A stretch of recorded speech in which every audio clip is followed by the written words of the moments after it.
Hello, everyone. Karen Bonifilio, Inner Realms, Outer Journeys.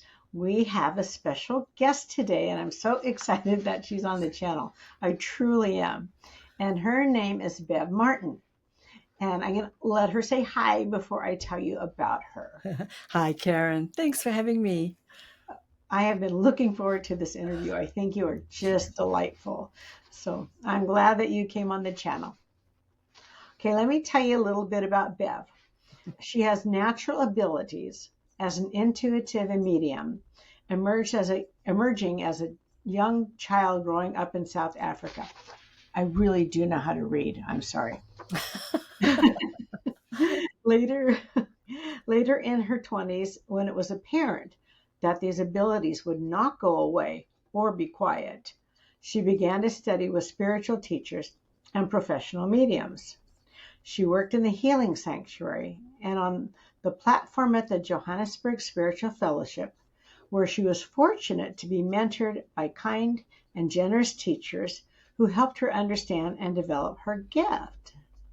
Bev has lived in Oregon since 1995 when she started her small business called Interactive Communications, a consulting and training business teaching advanced skills in neuro-linguistic programming, NLP, you've probably heard of that, to enhance the ability of professionals in the healing fields to communicate with empathy and skill.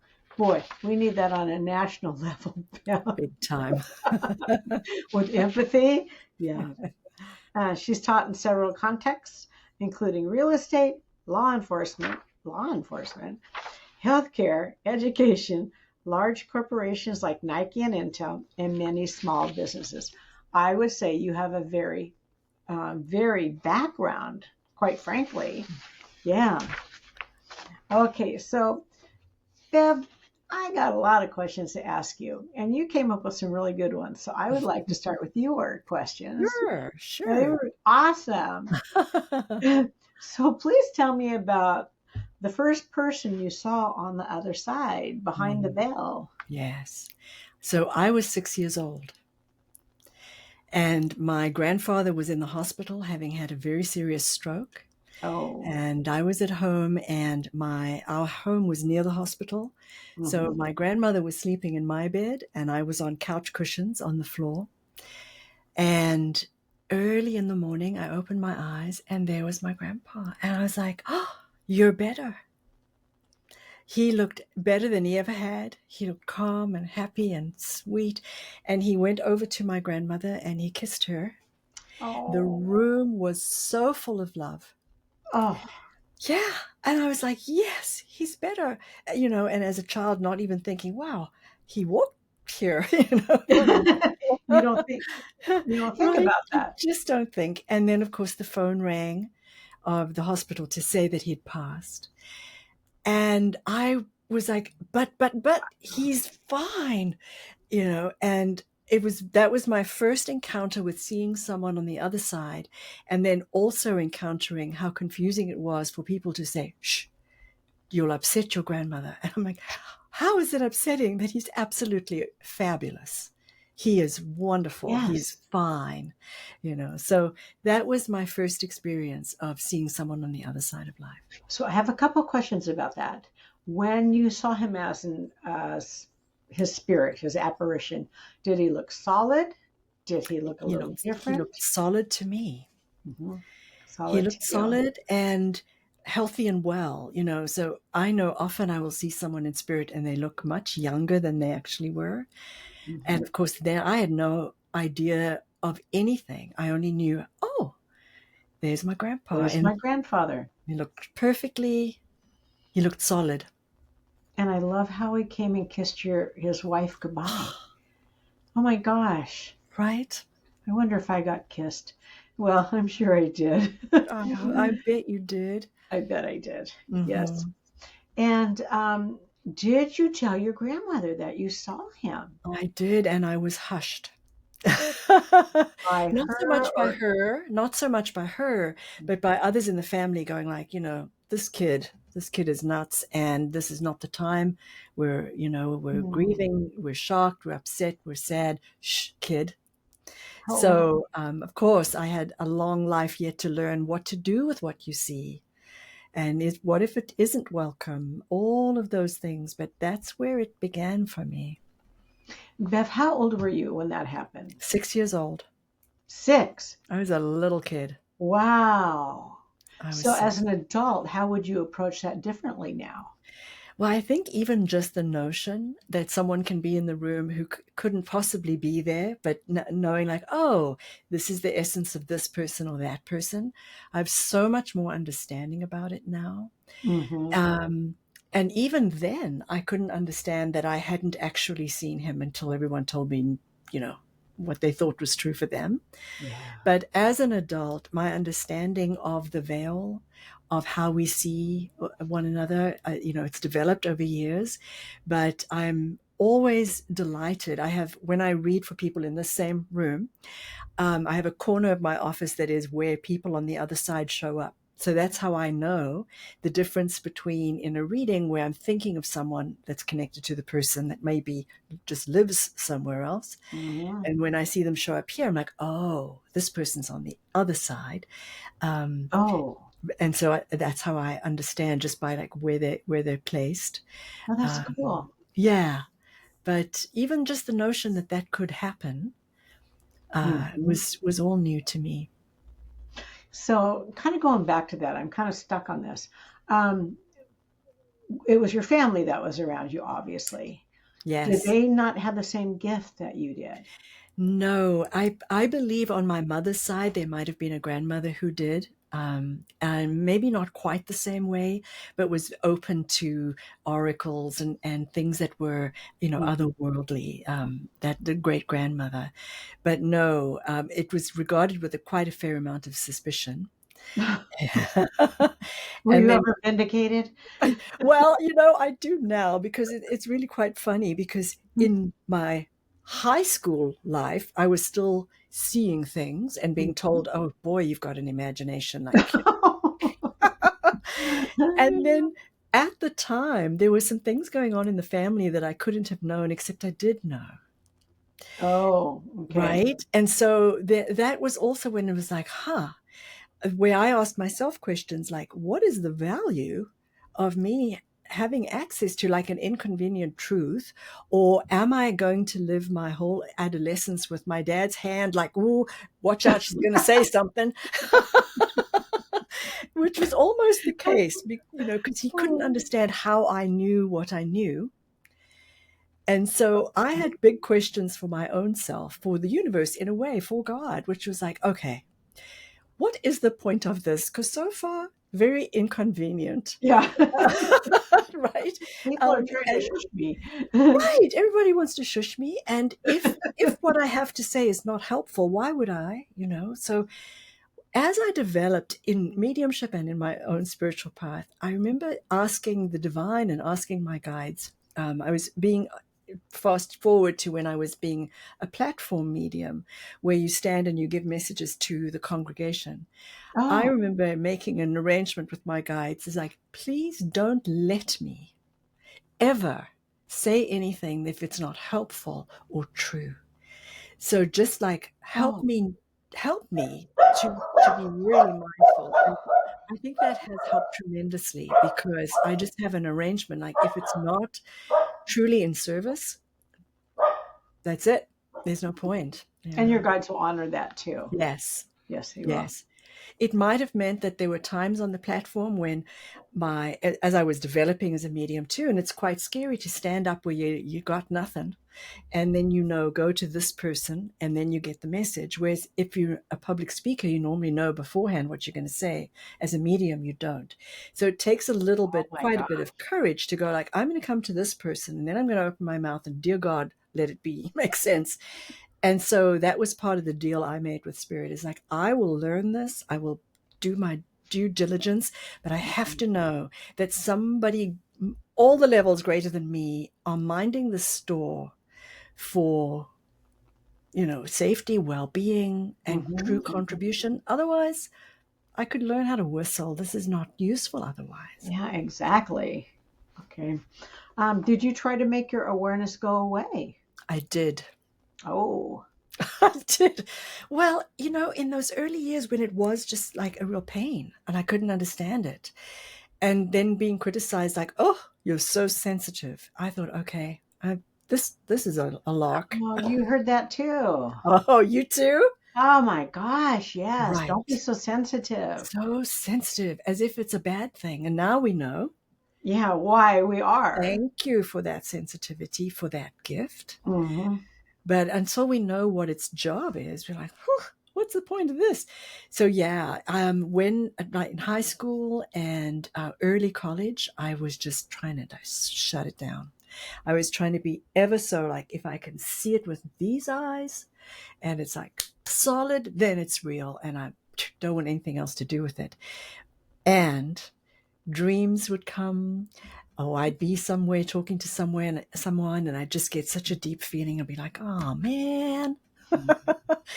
So then in my 20s, at that Johannesburg Spiritual Fellowship, where I had found those teachers, and my aunt had taken me to Hmm. see a medium. Oh, good. And, Good. I'm sitting there, and it was just a lovely, lovely fellowship. It was just like someone's living room, even though the house was dedicated to the spiritual fellowship. So you're sitting in like, little rows, and there's the organ, and there was a picture of Christ. And I thought, okay, I don't know what happens here, because it didn't feel like a traditional church, Church. except, because of the building. But Hmm. the people were lovely. The picture of Christ was there, the music.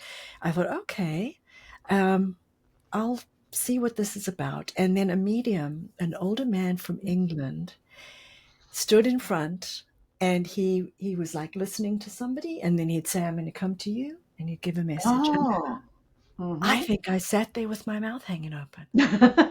Somebody else is like me. I was like, that's a Hmm. thing. Hmm. And here's a context in which he could actually deliver that where people want to hear it. Hmm.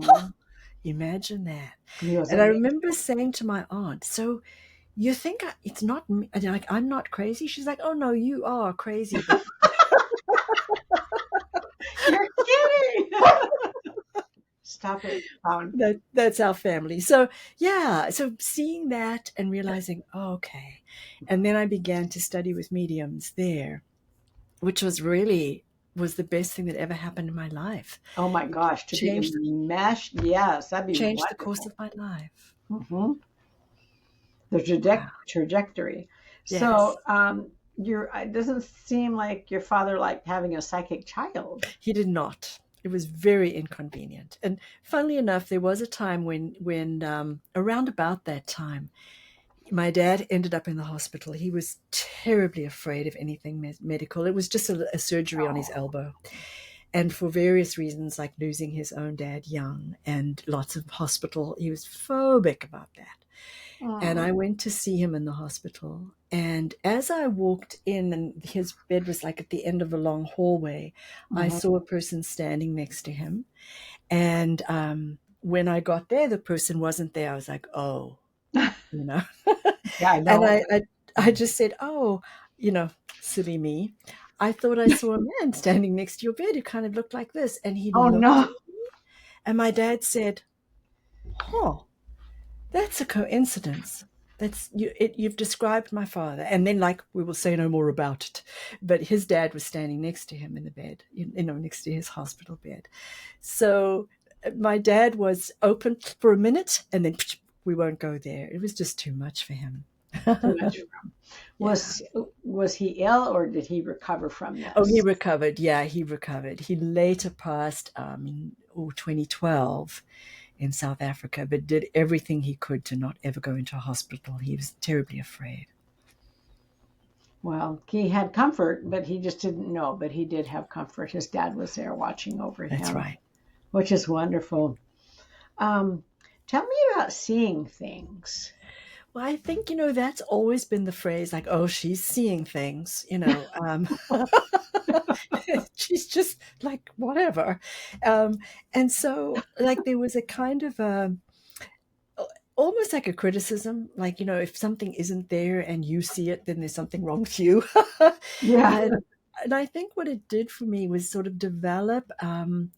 a privacy around it and a connection with spirit to say, I think there must be a reason that I saw that, or that you showed me that, or I imagined that. And so it did help me to learn to have like my outside conversations and then the inner ones that were intuitive and listening to spirit, and then asking, I wonder why I would see that, or is there any value in that? And often That's there really was. good. That's really Right? good to kind of question. And did you get answers and clarification when you did that? Often, Oh, often. nice. Yeah, or Very good. reassurance. Yeah. So I that mean, communication was going on. right. I mean, don't you have this too, Karen, where you have a conversation with someone and it's Mm. yeah, of All the course. time. Right. And All it the is time. that sense of yeah. Because the silliest question we could ask is like, what is real This compared is to what? true. This is true. Right? Yeah. I am just lucky that people don't negate me, or if they do, they don't say anything. So that's Perfect. really nice. Perfect. Because I Yes. know that not everyone buys into seeing spirit and experiencing spirit.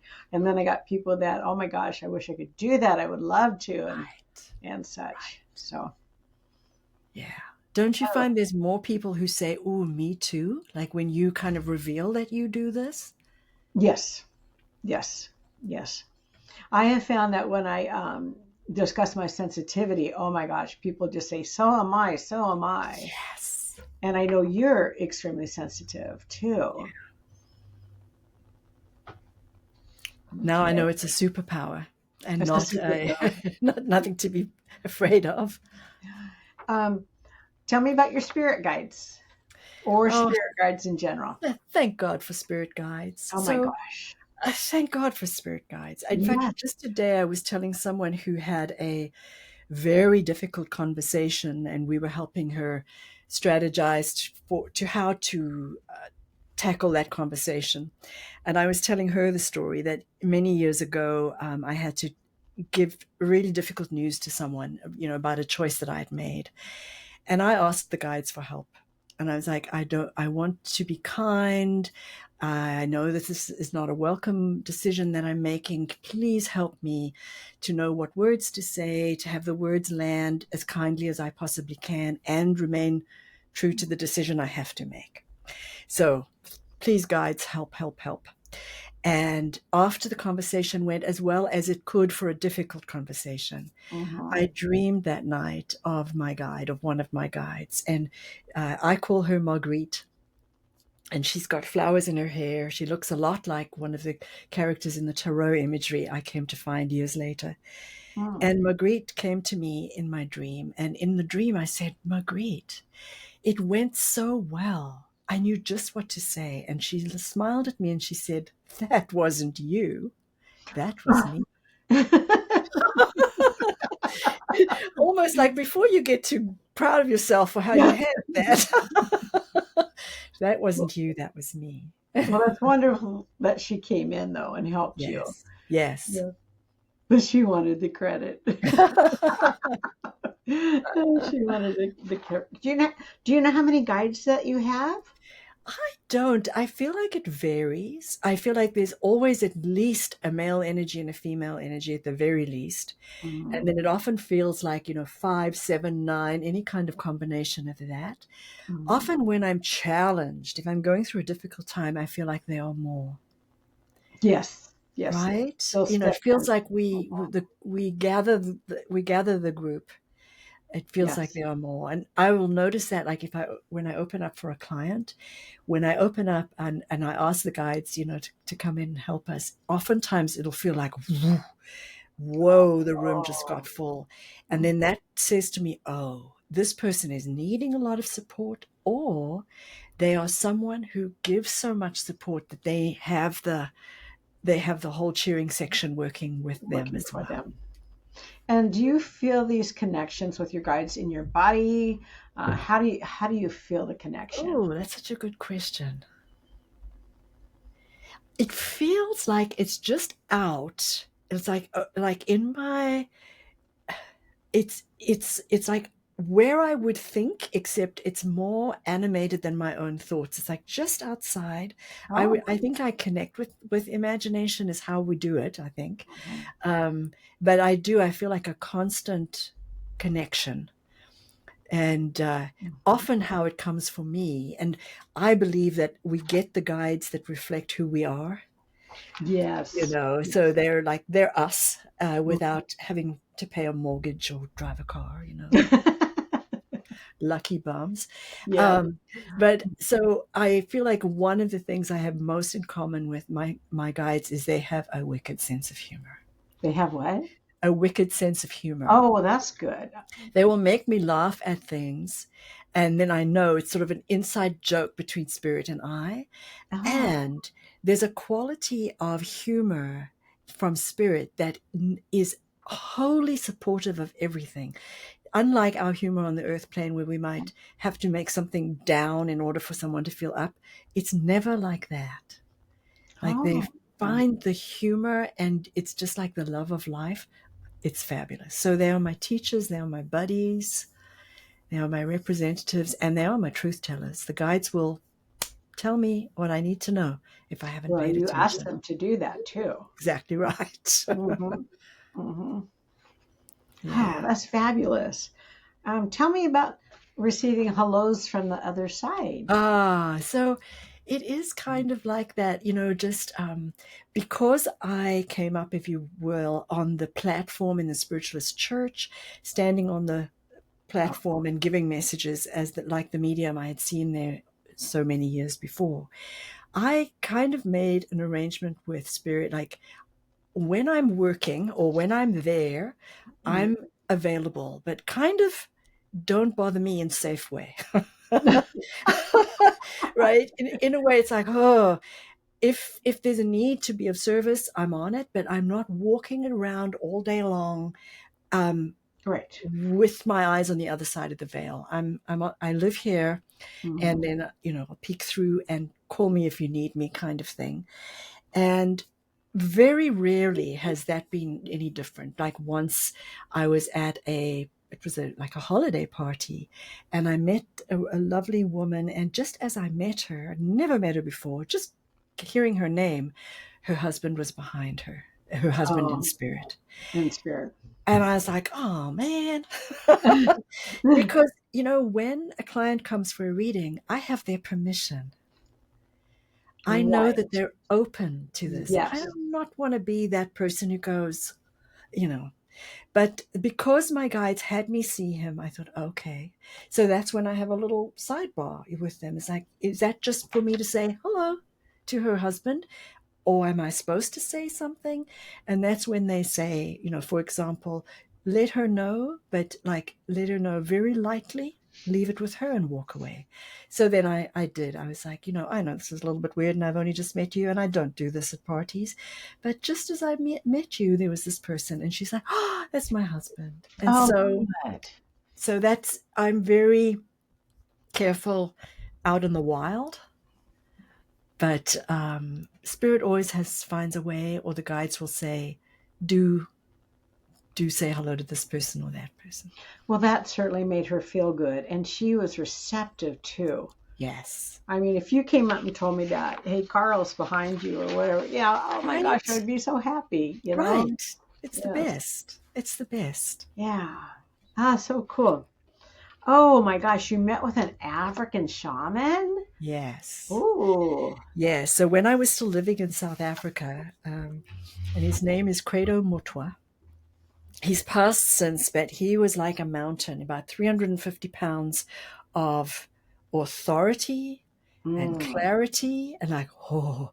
And I used to, I used to take groups to meet with him. He was just a lovely, lovely man. And on one of those occasions, so we're sitting in an African hut, and it's out in the boonies, and it's big enough that in the middle of the hut is a place where a fire would be. It wasn't lit at the time, Mhm. and on the roof of this round hut is hanging corn, dried corn, like we might see in Native American things too, actually. But here we Oh, are in the hut in Africa. There's the dried corn, there's the fireplace, and a group of us all sitting around the side. And there's a drum in the middle, and the drum sounded boom. no. And I have a phobia about rats and mice. Oh. I am a complete weenie about anything if there's a mouse. It's like, oh no, no, no. I And won't so tell you the I had story. the right. I'm I just like, won't. oh no. No, I So I won't. had the thought, oh gosh, I hope there's not a rat, because I was thinking maybe because of the corn made the sound of the drum. I had not spoken. I was behaving myself, sitting quietly. Credo Motwa looked at me and he said, no, ma'am, there isn't a mouse or a rat. And I was like, Me? Who said how that? did he know I hadn't No. spoken? And he said, the drum sounds when somebody is not using their gifts. And I remember looking at several people going, I bet it's him. Uh-huh.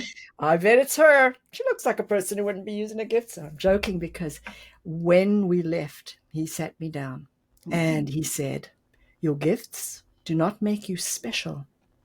They make you responsible. Oh. In other words, it is a Oh. job, not, it doesn't make you a special person. It makes you a person with a job to do. And that was so, so interesting for me to hear at the time. And would you interpret that as that you need to share your gift and Yes. tell people about? Okay. Yeah. And he was talking to a Capricorn. And when you say to a Capricorn about being responsible, we're like, I get the assignment, but it helped. He sounds fabulous. He's He just lovely. knew, yeah. One of the times I took a group up to see him, and this is back in the day, this is before cell phones or anything. And I had arranged with him to come. He had given me my Zulu name, and I could call and give him my Zulu name, and then they'd let me come and visit him. And I went up. I didn't have a group with me. It was just myself. And I'd gone up to see him. He was expecting me, but when I got there, they said, nope, Credo is not able to talk to you today, or anybody. He's in his room. He won't eat and he won't come out. Oh.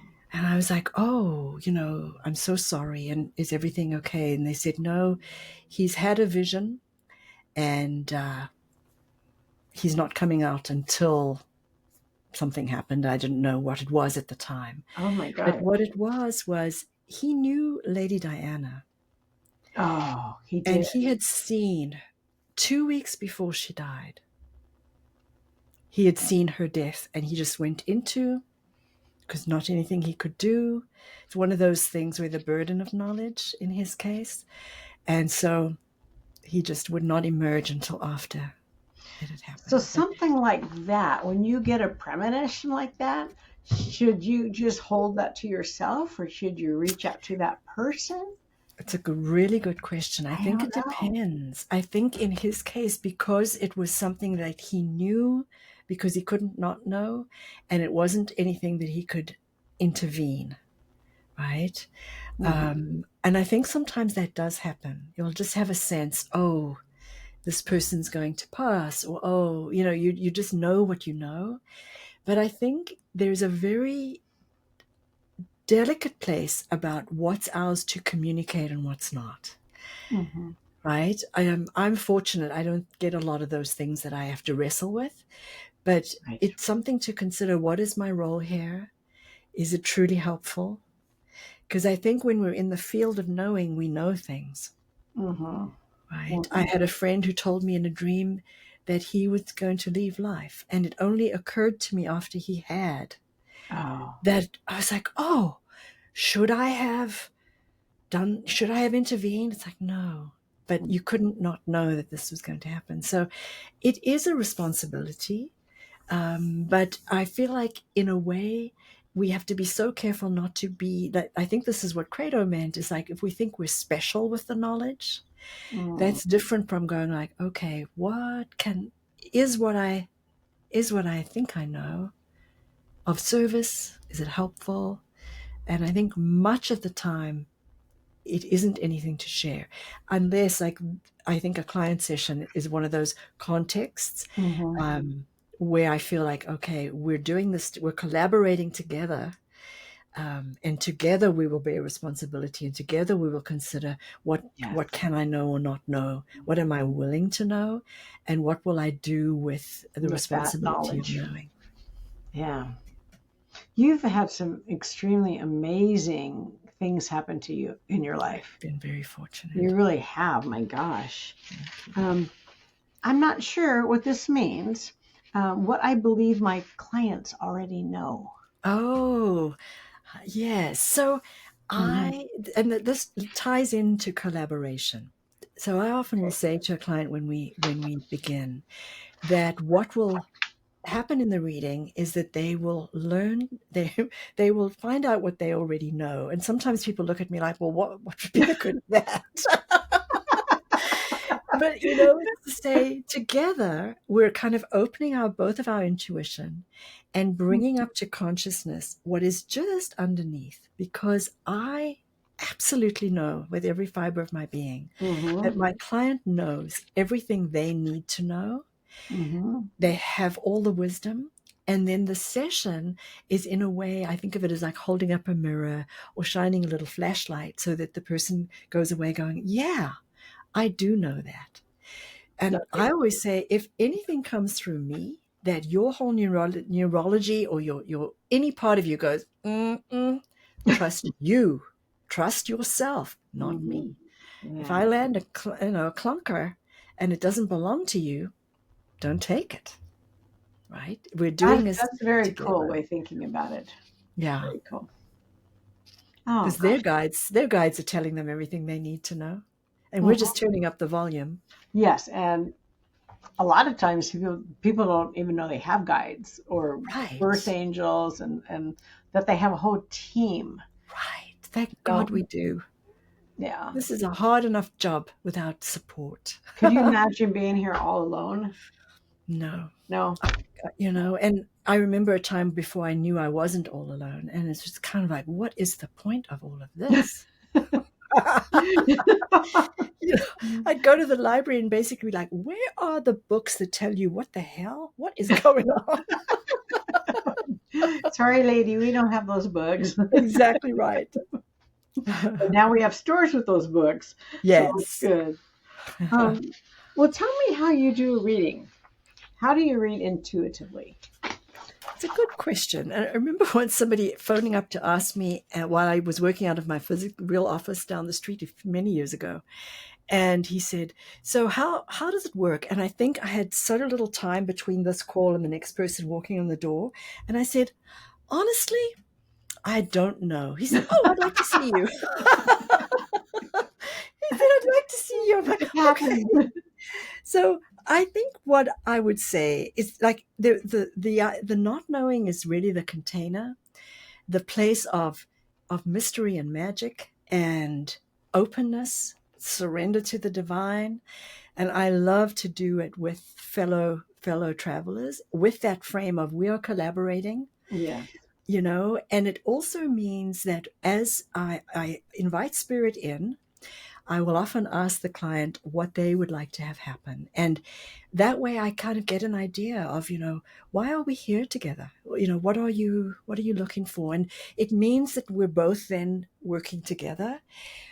My most unfavorite thing that has not happened very often, but it's because I'm not up for that, is stump the chump. Somebody sitting with their arms folded, like, Oh, impress me, yeah. show me what you know. It's like, yeah, I don't want to do that. That's And not, it's the greatest way to get a really bad reading if yes. you have a somebody who's challenging you rather than relaxing with you. So that doesn't happen so much, but Oh, it's good. we open it. I won't say hasn't happened for years, but I will tell you, there was a woman years ago who had such a sad situation. She'd never seen a medium, and often right after a loss is not the best time to learn all this. You kind of want to know, Hmm. ahead of time. And then if you go to a medium, you want to have some background knowledge, if you can, ideally. But anyway, so she had no experience of any of this, and she'd had a terribly sad thing. Every one of our worst nightmares is having an argument with someone and then they die. Mhm. And this had happened to Oh, her. She'd had a fight with her husband, oh, and awful, awful, awful. And she phoned me, and most of my clients, they come by referral. I know some, so this was kind of an out of the blue call. And she was the equivalent of the arms folded, and she said, oh, she was. well, she was in pain. Yes. And it's a very vulnerable thing, and so important for her to connect with him. And she was right in to go like, I need to check that, but her question to me was, and was like, oh, she said, how do I know you're not just preying on people in their grief? Mhm. And I was Which like, can oh, happen. There are charlatans. they are, but it was just like, ooh, I'm like, I can't. I said, lady, you're calling me. I'm happy to help, and uh, sometimes the person comes from spirit, sometimes they don't. She hadn't told me anything at all Oh, because you that was didn't part know of anything. all she knew was she just said, well, how can And I'm like, well, I know I'm not doing that. It's not my intention, but if I can help, I would be glad to. And if not, like, let me give you some names of other people to Yeah. see. Anyway, before she did make an appointment, and she came to my real office. And before she arrived, I said to the guides, look, please help me to not get into prove it mode. Yes. Because if I'm trying to prove something, it's not open, it's not loving, it's not the work. Then we've got my little ego going, "Grr," and it's not good for anyone. Right. So I asked my guides and I said, and if I'm not in the right frame, if my little ego feels challenged by proving something, just stop me right there. I'll say, lady, no fee, goodbye. Yeah. Thank But you. I asked, and I said, I really do want her to get whatever she really needs. And if I can help, I'm available, but help. And so she came in, and she had a briefcase in one hand, and she's very stiff in her body. And she sat down and closed like this. And I said, Seriously? pardon? Wow. Yeah. And, she was in pain and Ah, fair. She's kind of going like, anyway, but she came to you. but she did And come. that's so interesting. And the Yeah. guides, just as she sat down, the guide showed me an image of a man standing next to a truck holding a wedding ring. And I thought, okay, I don't know. I have no way to know if anything's helpful, but here I go. And I just said to her, I'm seeing a man standing next to a white pickup truck and he's holding a wedding ring. Well, she almost jumped out of her chair. And she said, that's my husband. And on the way here, I said to him, if it's really you, show me your ring. Show me what? Your ring. Oh, and that's So good. she had asked for like, criteria, credibility, evidence from him. Mm-hmm. And thank you, God, he brought just the right thing, because then Mm-hmm. she could relax and we could open up, because the actual experience is very subtle. There is not, I love watching mediums on TV who say the name, phone number, and address. They weighed this many pounds. Middle name, like, I don't get that. It's a subtle thing, and that's why we need to be soft and open. And so, that's, I forget how we got to that long story. Sorry, but that No, it's a sense of great story. sometimes spirit will help, when they know this person needs the help, even if their combativeness is not making it easy for a medium. A lot of people haven't seen mediums, so I'm glad that you're sharing these types of things. And I actually know of a person who lost someone in their lives, and they were taken advantage by a charlatan. And Mm, it's the worst time when you're full of grief and someone's yes, taking advantage of you. there's a To, special to be place in, in hell for those people. yeah. And I can't get this person to go see a medium because of that. No. Oh, Yeah. so I know. sorry. I know, because I know if that person did, he would have a lot of comfort. Yes. I just know that. So, Oh, and perhaps to help, I love to help people connect with their person themselves, like yourself. Because Mhm. here's the thing: the medium has an advantage in that they have that sensitivity, and that they can tune in, and that they can hear. They know how to read symbols. They know Mhm. all that skill. But here's what we don't have: we don't know your person like you do. Right. Right? So you know your person. Mhm. You know a certain fragrance that like reminds you of Carl because it's Carl, Mhm. right? You'll hear a certain phrase on the radio and you'll laugh because it'll remind you of a joke he used to make, Yes, exactly. right? Mhm. So in a way, when you collaborate, when the medium says, well, this I get, but even better is when you know, when you let the medium teach you, or you have your own skill, and the love that you share puts you 100% at a greater advantage than even the best skilled medium. Mhm. Is just, feeling that sense and knowing like, oh, you'll see a truck go by with a name on the side. You'll be like, Yeah. oh, that's a Oh yeah. message. There's my message. Mhm. Yeah. Yeah. Hmm. Do you have certain symbols that have meaning for you too? Some. Hmm. I'd love to hear more from you too about the messages that you've gotten, but let's see. But I'm not being interviewed. I know, but I know there's some in your fantastic book, um, and I do often ask someone when they've lost someone. I say, I know it's a weird question, but have you heard from your loved one? And some people be like, yes, this happened, or the lights flickered, Mhm. or Mhm. But signs and symbols for me, whenever I know I'm supposed to talk about dogs, and that's quite often, I think spirit loves dogs. I will see dogs on the other side. I will, it looks like a Labrador, even if that's not what the kind of dog is. I get like a Labrador icon. It's like, Oh, oh, okay. got to So he talk loves about dogs. dogs. Hmm. Sometimes, and so I have this place in my office where I know, oh, that's coming from the other side. And sometimes the order of when somebody passed, like if they're most recent, they'll be closer to me, and if it's over there, I know that person passed a longer time ago. So they kind of Oh, organize them in a filing system. that's Uh, interesting. isn't it though? Yeah, that's very interesting. Yeah, and I think each of us, spirit, you'll develop your own lexicon where your guides use your experiences and how you know things to be that will fit in with you. It'll feel so familiar to you.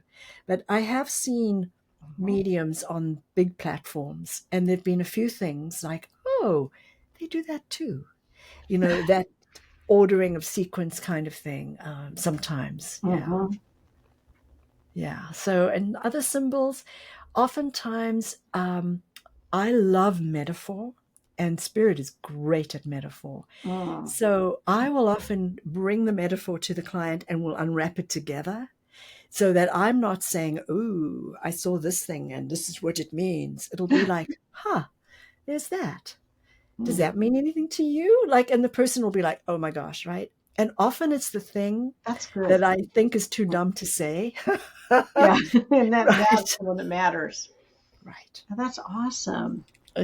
Yeah, Oh it's so God. reassuring to know just that there's such a magical, mysterious element beyond what our eyes can see. Hmm. That's true. What are beyond what our eyes can see. Do you protect yourself from negative energies? I do without really giving it, I don't really give negative energies any thought. Mhm. But there are times when that is the case. There are times when I'm like, uh oh, I've had some experiences that have helped me catch on with that.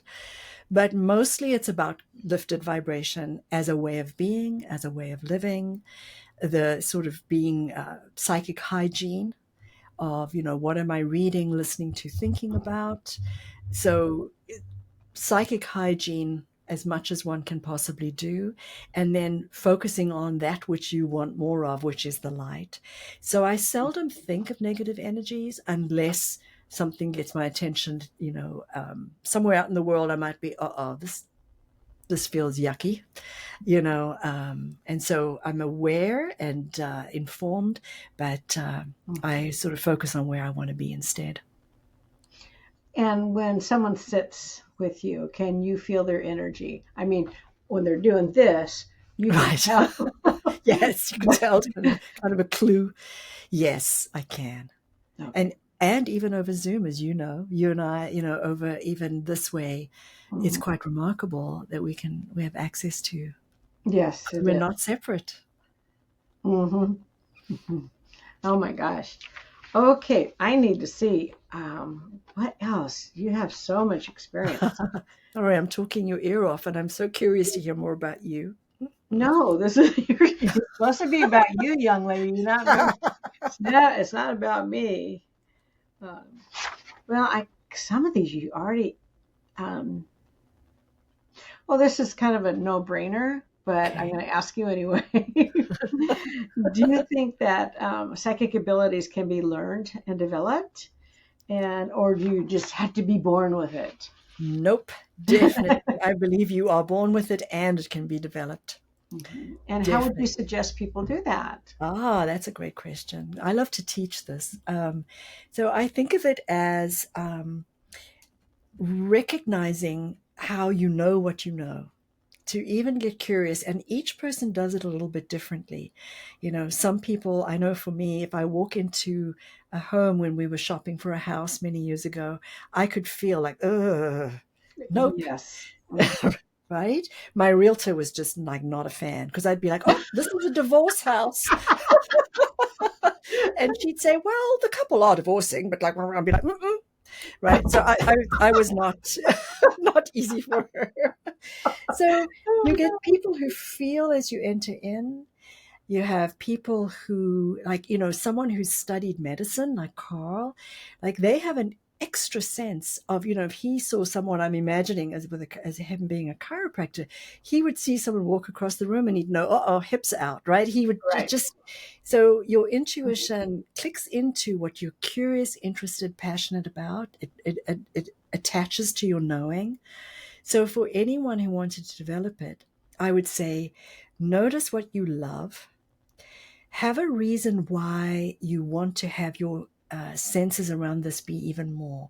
Often it will be in service of others, and, especially if you're a mom, you want your intuition to be, and it often is with mothers just naturally enhanced because it's in service. Hmm. But to have a purpose, the one reason I would caution someone is if they were of the understanding, it's like, oh, well, when you're psychic, you know everything ahead of time.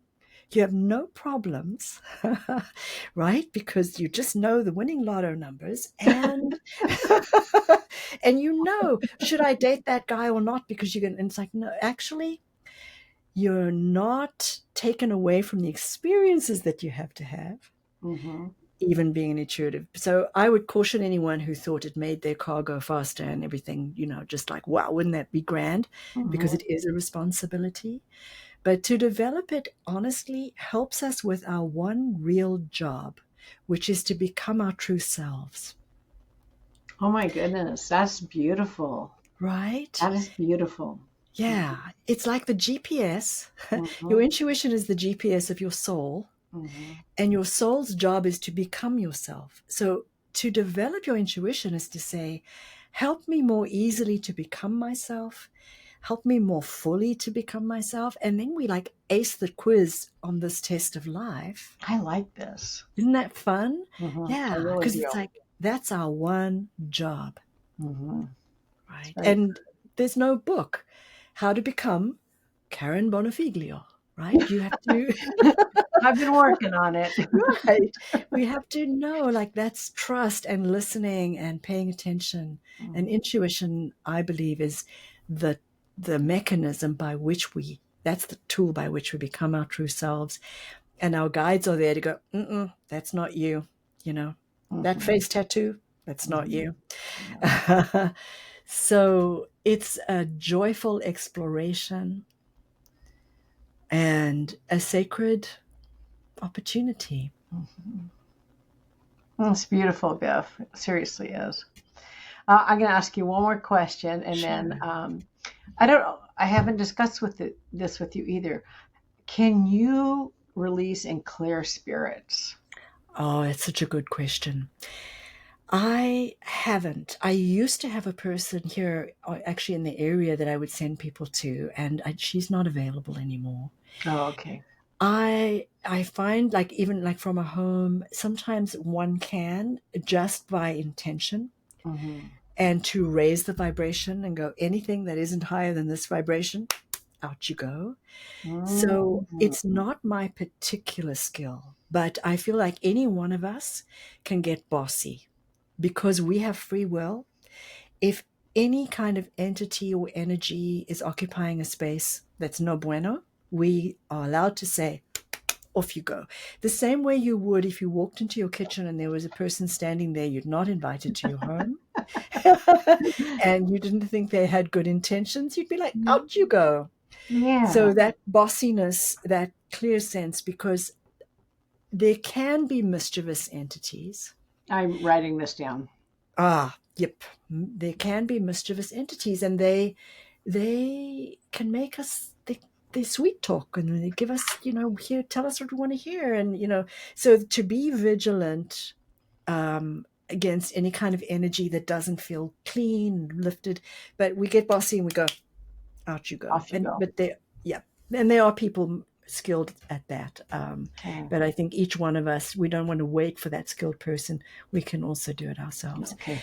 It's I once had to take a class years ago, and the class was held. They wanted a cheap accommodation because it was about an 8-day professional training, and we needed to be classrooms and beds. And Hmm. so the place that they found for us was alcohol rehab lab, Was what? the alcohol rehab lab. Oh, So we, okay. we were in rehab for a week, Ooh. even though, right. However, the energy was dense. Yeah, that would not be a good choice. It was not. And it was before I'd really learned, you Wow. know, and not even to say an energy is good or bad. It was just heavy and not mine. Mhm. And I began to crave alcohol. Oh my gosh, you're The kidding. walls were full of craving, which made me feel, how does anyone actually overcome that when you go there? Really? That's what's present It too. was. It Oh was my God. terrible. And, we're sleeping in the beds where people have been trying so hard to overcome Oh my this. gosh.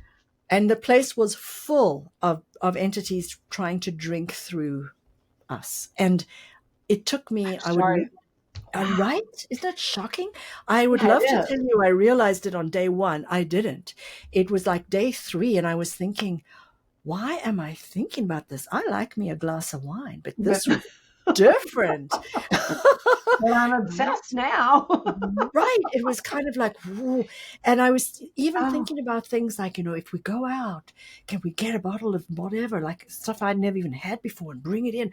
And it took me a while to go, wait, these are not my thoughts. oh my gosh. They were putting them in your head. It was that heavy energy. And so that was like, okay, raise, sing, pray, raise the Yes. vibration and be like, no, you don't. Yeah. But it was a very worthwhile experience. It Yes. taught me a lot. So were they going to somehow, if you drank, take care of their cravings? I believe so from what I've read. Wow. Oh, I believe so. Or just to say, like, we're all in this together and we're all craving. It really gave me a great deal of compassion also. for for people For going through anyone that. who's actually trying to overcome it with all these bugaboos, it would be, don't go there, go to the beach, bring everybody with you, heal. But Oh it yes. was, or they should be like smudging and clearing Yeah. as much as they could. Lots of it. Yeah. Yeah. Oh gosh, that's crazy. Bev, you are fascinating. It's You it's such a truly, pleasure. uh, just truly. And I'm grateful that you granted an interview. I'm going to ask you another time to come back. Oh, you Don't betcha. feel obligated. I don't want you to feel It's obligated. so fun to chat with you. And I look forward to, I loved your book. I Uh, hope everyone who watches this has read the book. There's so much in it. And I look forward to a continued connection with you. I love, as sad as it is, how you came to this. I have to trust Yes, that we have to trust. something greater is behind all of it. Yes, and it happened when it was supposed to. And I Yeah. understand that. Yeah, I do. Um, um, your information, sorry, my brain just froze. That's all right. It just froze. Will be at the end of this audio, and people can Great. get a hold of you and find out more. And And I will possibly have say, a reading and take classes or something. yes, Yeah. in next year, early next year, I'll be offering my intuition class. I used to teach it live around the town and get a hotel room and teach. Now I'm doing it online. I've done it that way a few Oh, times. okay. It's called Intuition on Purpose. Mm-hmm. And it's a way to sit down and consult with your intuition. If we're waiting for that bolt out of the blue and it hasn't come, we can sit down and say, "Hey, intuition, what about this?" And so I teach that. It's over several weeks, and we go into the framework is listening, how to embrace lightness, and then how to bring what you know to navigate in the real world with your Oh, that's intuition. good. And you're soft, so I think people will have that trust for you too. I hope so. Yeah. We're all in this Okay. together. So I thank you very much, and we will Yes. talk again. Thank you. Bye bye. Bye bye.